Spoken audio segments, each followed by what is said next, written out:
जय Shri Krishna dear students. जो मैं Yogendra Sharma zoology lecture Maharaja Surajmal college के सौजन्य से मैं ऑनलाइन कक्षाओं में आपका हार्दिक अभिनंदन करता हूं। और जो हमारा आज जो टॉपिक है पीनियल ग्रंथि, पीनियल ग्रंथि।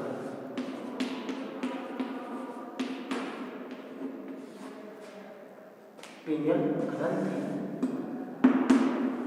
देखिए पीनियल ग्रंथि ये ग्रंथि जो अग्र मस्तिष्क है जिसके पश्च भाग में थैलेमस के निकट स्थित होती है, यानी कि जो अग्र मस्तिष्क है जिसको अंग्रेजी में फोर ब्रेन बोलते हैं।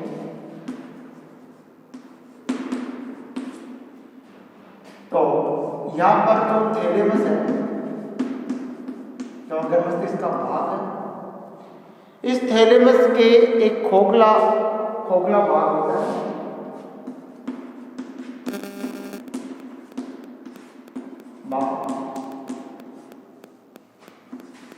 वहां पर ये स्थित है। इस ग्रंथि के कई उपनाम हैं।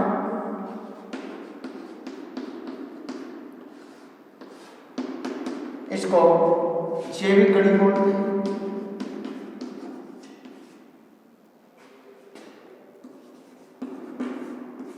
इसको अंग्रेजी में बायोलॉजिकल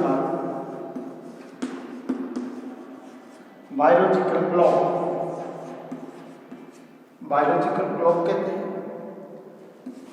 और इसको शारीरिक ग्रंथि बोलते हैं।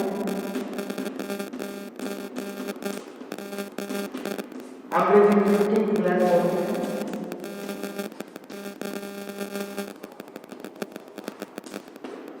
इसका तीसरा नाम है तीसरी आंख, थर्ड आई भी बोलते हैं। और अब ये इस ग्रंथि के द्वारा एक हार्मोन स्रावित होता है। उस हार्मोन का नाम है मिलेटॉनिन।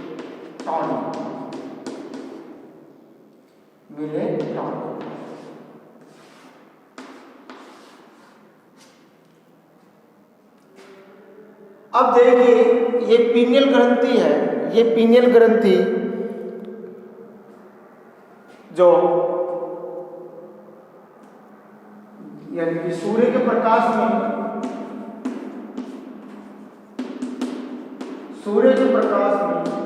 इस मेलेटोनिन हार्मोन का स्राव संबंधित करता है। सूर्य प्रकाश में मेलेटोनिन जो हार्मोन है, इसका जो सूर्य के प्रकाश में इसका स्राव कम होता है, और अंधकार में इस मेलेटोनिन का स्राव अधिक होता है। तो इस ये ग्रंथि है जो अंधे बच्चे होते हैं उनमें यौनारंभ, अंधे बच्चे होते हैं उनमें यौनारंभ कहने का मतलब है पहले आ जाता है, यानी समय से पहले आ जाता है, जबकि अन्य बच्चों में समय पर आता है। तो मेलेटोनिन जो हार्मोन है ये यौनारंभ को भी एक इंगित करता है, इसकी महत्वपूर्ण भूमिका होती है। और जो हमारी त्वचा का जो कलर होता है वो कलर भी इसी की वजह से होता है, इसे मेलेटोनिन कहते हैं। ये मेलेटोनिन अगर त्वचा पर गहरा हो जाता है तो वहाँ पर जो त्वचा है वो सांवली हो जाती है, और जहाँ इसका स्राव कम होता है तो वहाँ पर त्वचा श्वेत या वर्णकविहीन होती है। तो अगली ग्रंथि जो हमारी आती है अग्नाशय ग्रंथि।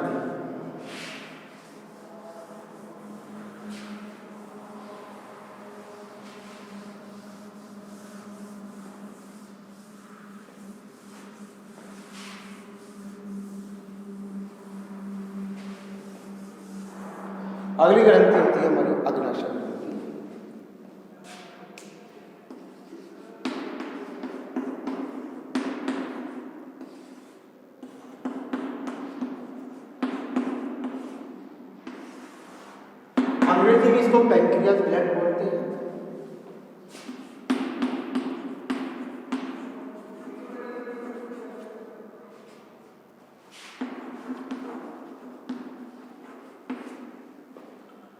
अग्नाशय ग्रंथि एक ऐसी ग्रंथि होती है, इसको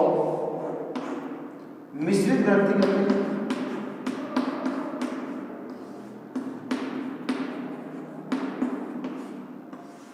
मतलब ये अंतःस्रावी प्लस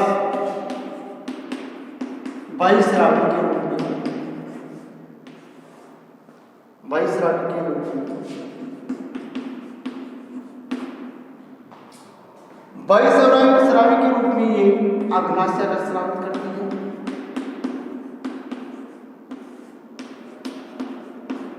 अंतःस्रावी के रूप में ये है, इसमें लेंगर कोशिकाएं पाई जाती हैं, लेंगर हेल्स दीपिकाएं पाई जाती हैं।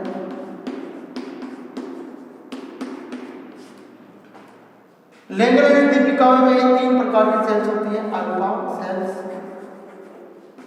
बीटा सेल्स और गामा सेल्स। अल्फा सेल से इंसुलिन हार्मोन का प्रेषण, अल्फा सेल से ग्लूकागॉन, बीटा सेल से इंसुलिन और गामा कोशिका से सोमेटोस्टेटिन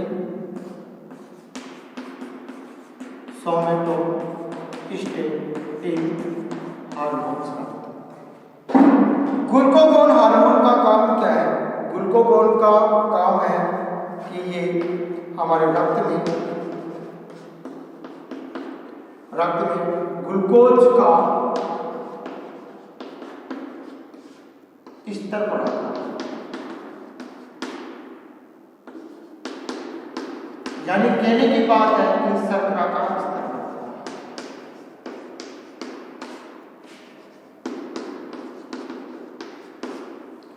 दूसरी है बीटा सेल्स, इनसे इंसुलिन होता है। ये इंसुलिन क्या करता है? रक्त में ग्लूकोज के स्तर को कम करता है। यानी कहने मतलब ये तो इंसुलिन तो क्या करता है? ग्लूकोज स्तर को कम करता है, जबकि ग्लूकागॉन रक्त में ग्लूकोज के स्तर को बढ़ाता है। दोनों एक दूसरे के विपरीत कार्य करते हैं। तो अगर मान लो कि बीटा सेल्स है, ये बीटा सेल्स इंसुलिन के स्राव को कम कर दे, तो ऐसी स्थिति में रक्त में ग्लूकोज का स्तर बढ़ जाएगा और बढ़ने पर एक रोग डिजीज होती है, वो होती है मधुमेह, जिसे डायबिटीज इंसिपिडस कहते हैं। Diabetes insipidus, diabetes insipidus. तो मधुमेह रोग होता है और अल्फा कोशिकाओं से एक है अल्फा जो गामा डेल्टा कोशिका या गामा कोशिका, कुछ भी मानो या गामा। तो इससे जो डेल्टा कोशिकाओं से सोमेटोस्टेटिन होता है, ये क्या करता है कि इंसुलिन और ग्लूकागॉन के दोनों को कम करने का काम करता है। इसका काम है इंसुलिन और ग्लूकागॉन दोनों का काम कम करता है। तो हमारी ये पीनियल ग्लैंड हो गई और पेंक्रियाज ग्लैंड हो गई। अगली ग्लैंड आती है हमारी एड्रिनल ग्लैंड।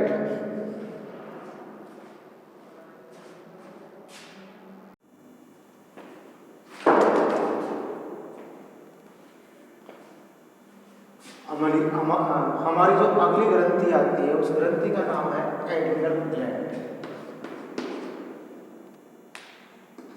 एड्रिनल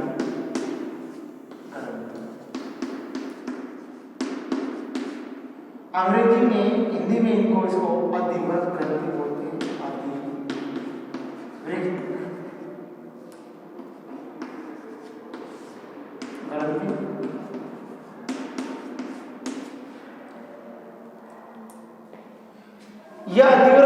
जो वृक्क है, जो किडनी है, इसके ऊपर एक टोपी नुमा संरचना के रूप में विद्यमान होती है। इसको हम अधिवृक्क ग्रंथि या एड्रिनल ग्लैंड बोलते हैं। ये ग्रंथि मीजोडर्म यानी कि जो भ्रूण की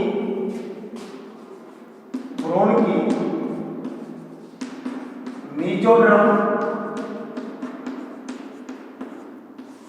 व एक्टोडर्म द्वारा विकसित होती है।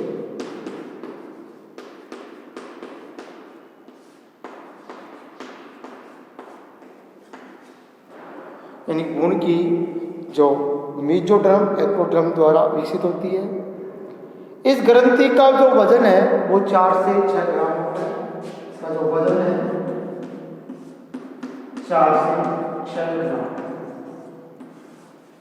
इसका ग्रंथि का जो वजन है वो 4 से 6 ग्राम होता है। इसके 2 भाग होते हैं। नंबर 1, बाहरी भाग को क्या कहते हैं? वलकुट। और दूसरा जो भाग होता है उसको क्या बोलते हैं? वलकुट को अंग्रेजी में बोलते हैं कॉर्टेक्स। मध्यांश को अंग्रेजी में बोलते हैं मेडुला। मेडुला बोलते हैं। अब बात करते हैं कि अब पहले वलकुट की बात करते हैं कि वलकुट द्वारा कौन कौन से हार्मोन स्रावित होते हैं। वलकुट क्षेत्र से जो अधिवृक्क ग्रंथि का जो वलकुट क्षेत्र है, जो कॉर्टेक्स है, या कौन कौन से हार्मोन स्रावित होते हैं। सबसे पहले देखो, अधिवृक्क जो वलकुट के 3 भाग होते हैं। नंबर 1, इसके बाद जोनम, ग्लोरम, मेरुलोसा।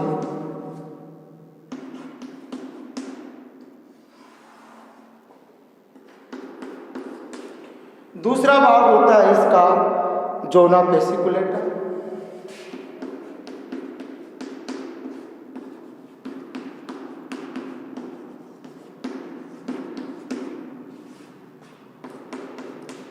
तीसरा भाग होता है इसका जोना रेटिकुलेरिस।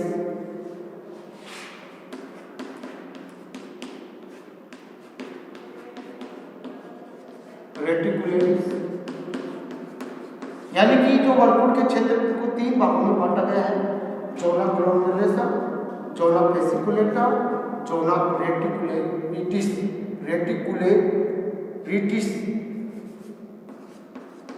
3 भागों में। अब देखिए, जो जोना ग्लोमेरुलोसा है, इससे एक हार्मोन स्रावित होता है। इस हार्मोन का नाम क्या है?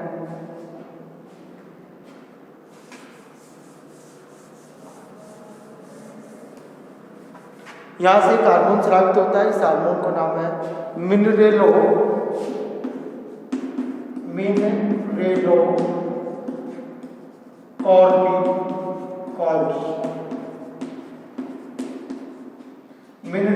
कॉर्टिकॉइड्स। यहां से एक हार्मोन स्रावित होता है, उसका नाम है मिनरेलो कॉर्टिकॉइड्स।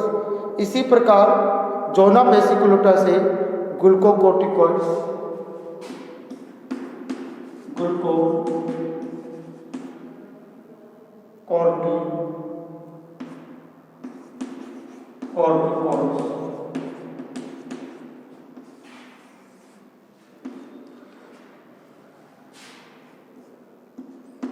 ग्लूकोकॉर्टिकॉइड्स।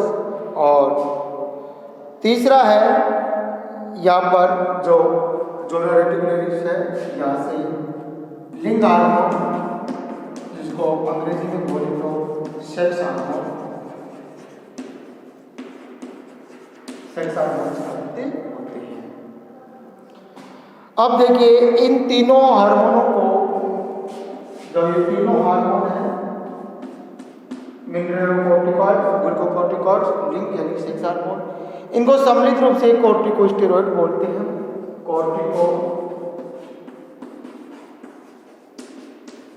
स्टेरॉइड्स कहते हैं। इन हार्मोनों को सम्मिलित रूप से हम कॉर्टिकोस्टेरॉइड्स हार्मोन बोलते हैं। अब प्रत्येक हार्मोन को हम डिटेल से पढ़ें।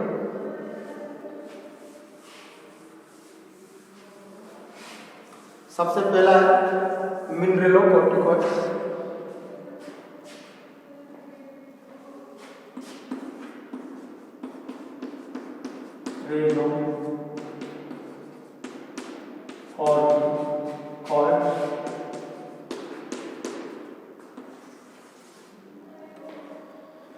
ये क्या कहता है, ये हार्मोन जो रुधिर है और वृक्क में यानी कि जो खनिज आयन है उनकी सांद्रता का नियमन करते हैं। इनमें मुख्य एल्डोस्टेरोन है। देखिए इससे एक हार्मोन साबित होता है, हार्मोन का नाम है एल्डोस्टेरोन।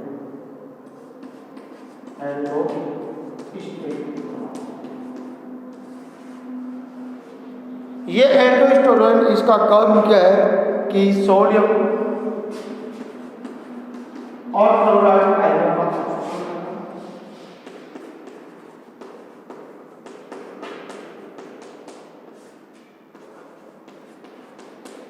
यानी सोडियम और क्लोराइड आयनों का अवशोषण करना और पोटेशियम आयनों के उत्सर्जन में वृद्धि करना। पोटेशियम आयनों की उत्सर्जन में वृद्धि करना।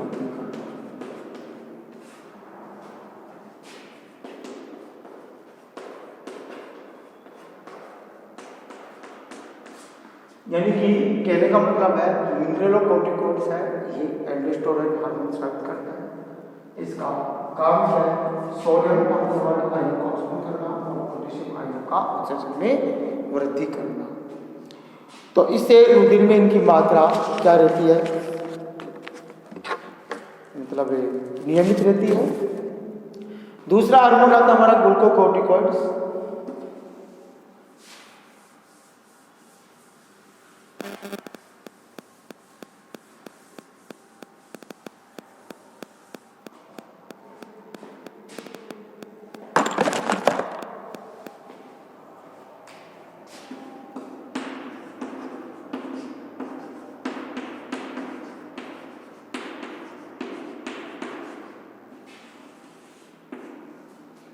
ग्लूकोकॉर्टिकॉइड्स इसके अंदर हम देखते हैं ये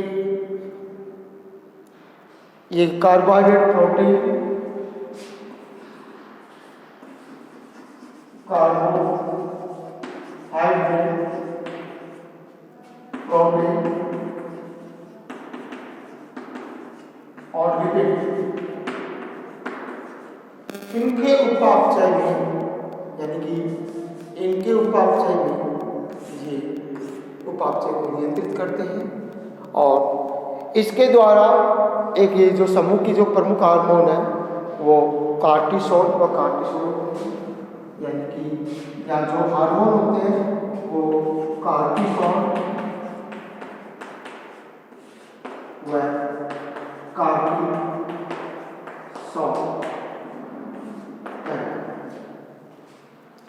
अगला जो हमारा हार्मोन है वो लिंग हार्मोन है।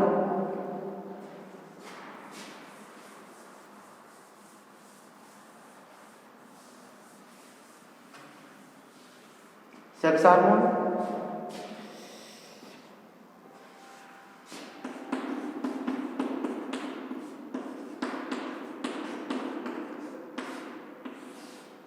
ये लिंग हार्मोन तो ये नर के अंदर तो टेस्टोस्टेरोन,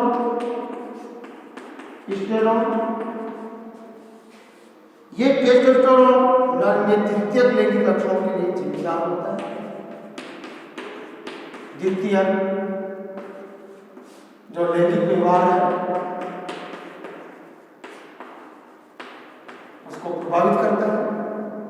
इसी प्रकार मादा में एस्ट्रोजन व प्रोजेस्टेरोन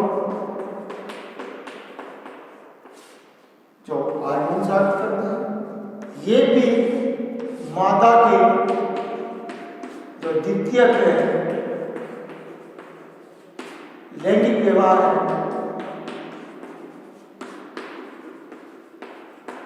उसको क्या करते हैं, प्रभावित करते हैं। द्वितीय लैंगिक व्यवहार इसको प्रभावित करते हैं। तो कोर्टेक्स से जो कोर्टेक्स के 3 भाग, जोना ग्लोमेरुलस, जोना वेसिकुलेटा, जोना रेटिकुलरिस, और इससे स्रावित हार्मोन है मिनरलोकॉर्टिकॉइड्स, और जोना वेसिकुलेटा से ग्लूकोकॉर्टिकॉइड्स, और जोना रेटिकुलरिस से लिंग हार्मोन के साथ।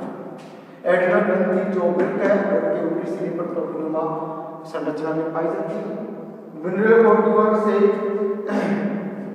ये मतलब सोडियम और क्लोराइड आयन को अवशोषण करता है, तब पोटेशियम आयन को उत्सर्जन करता है।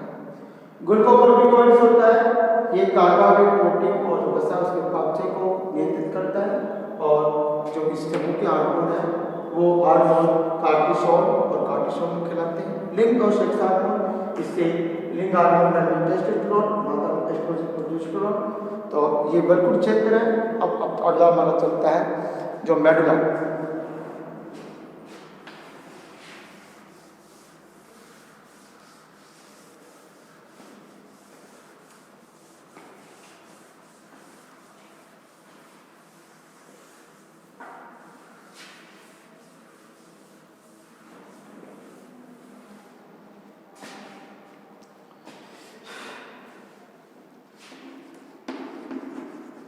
मेडुला, इसको मध्यांश बोलते हैं।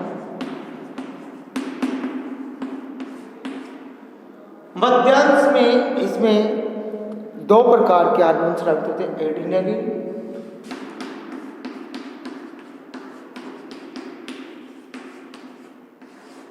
दूसरा नॉर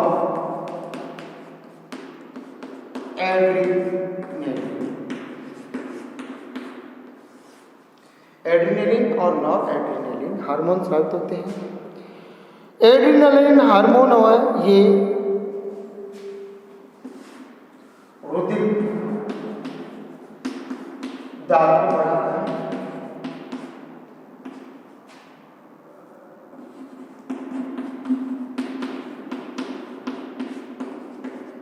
हृदय की धड़कन को बढ़ाता है, आंखों की पुतली को चौड़ी करता है, पुतली फैल जाती है, रोंगटे खड़े करना, ये सब इसमें आते हैं। यानी जो एड्रिनल हार्मोन का जब स्राव होता है तो रुधिर दाब बढ़ता है, और आंखों की पुतली, हृदय की धड़कन, रोंगटे खड़े होना, ये सब एड्रिनलिन के प्रभाव में होता है। ऐसे समय में हमें शरीर में अत्यधिक ऊर्जा की आवश्यकता होती है।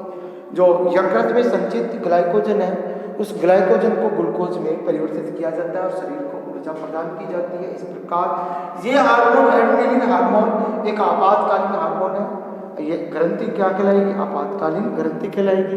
तो कुल मिलाकर ये जो एड्रिनलिन है ये आपातकालीन हार्मोन है। नॉर एड्रिनलिन ये इसके विपरीत काम करता है, रुधिर दाब को कम करता है, हृदय की धड़कन कम करता है, और यदि व्यक्ति को सामान्य स्थिति में लाता है, यानी ये असामान्य स्थिति में ले जाता है तो ये सामान्य स्थिति में। एड्रिनलिन से जैसे अचानक हम घबरा गए, एग्जाम है, तो कुल मिलाकर जो विपरीत परिस्थितियां होती है उसका सामना करने के लिए व्यक्ति तैयार होता है, उस समय ये हार्मोन उसको सपोर्ट करता है, और सपोर्ट करने पर उसको अतिरिक्त ऊर्जा प्रदान करता है।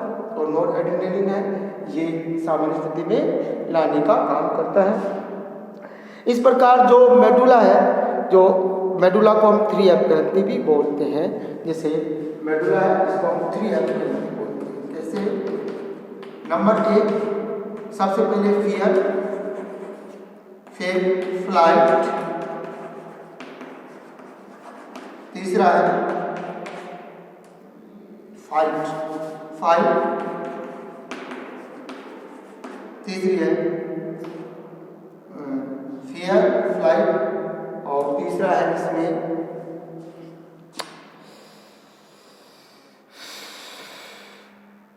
प्लाइन यानी कि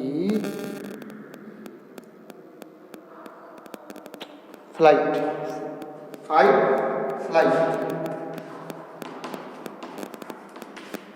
यानी सबसे पहले व्यक्ति क्या करेगा, डरने के बाद में वो क्या करेगा, संघर्ष करेगा। संघर्ष करने के बाद में अगर वो सफल होता है तो ठीक है, नहीं होता तो वो प्लाइन कर जाएगा। फिर में डर होता है, इसका मतलब होता है संघर्ष होता है, इसका मतलब प्लाइन। यदि नहीं कर पाया तो वो वहाँ से प्लाइन कर जाता है। इसी प्रकार जो ये ग्रंथि है एड्रिनल ग्रंथि, इसको फोरस ग्रंथि बोलते हैं। फोरस ग्रंथि वो कैसे बोलते हैं? नंबर 1 ये ग्रंथि होती है स्ट्रेस,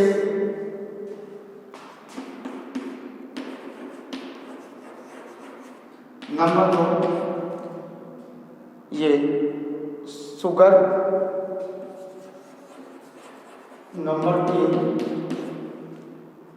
नंबर 3 साल्ट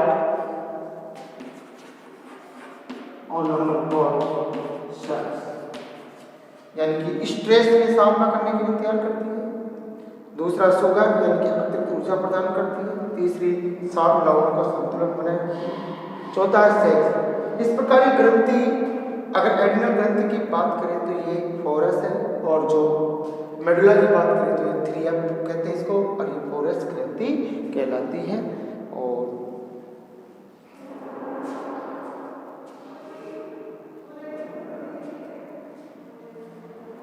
तो इस प्रकार ये फियर, फ्लाइट और फ्लाइट, यानी कि एक बार पुनः देखिएगा जो एड्रिनल ग्रंथि जो विरक है, विरक के ऊपरी सिरे पर एक टोपीनुमा संरचना पाई जाती है। उस संरचना को अधिवृत ग्रंथि कहते हैं, अंग्रेजी में बात करते हैं एड्रिनल ग्लैंड बोलते हैं। और इसके 2 भाग होते हैं। नंबर 1 होता है इसका कॉर्टेक्स भाग होता है। कॉर्टेक्स के 3 भाग बताए गए, जोना glomerulosa, zona fasciculata, zona reticularis, और इनसे स्रावित होने वाले हार्मोन है ग्लूकोकॉर्टिकॉइड्स, मिनरलोकॉर्टिकॉइड्स, और तीसरा है इससे सेक्स हार्मोन यानी लिंग हार्मोन। इन तीनों हार्मोन को सम्मिलित रूप से हम कह सकते हैं। और आगे देखिए जो मेडुला है यानी कि जो ग्लूकोकॉर्टिकॉइड्स है उससे हमें लवणों का संतुलन हुआ था, और दूसरा हार्मोन है जो सेक्स हार्मोन है उससे लैंगिक व्यवहार का हुआ था। तो इस प्रकार ये एड्रिनल ग्रंथि का जो टॉपिक है वो टॉपिक हमारा कंप्लीट हुआ, और आज की कक्षा को यही विराम देते हैं। जय श्री कृष्ण स्टूडेंट्स।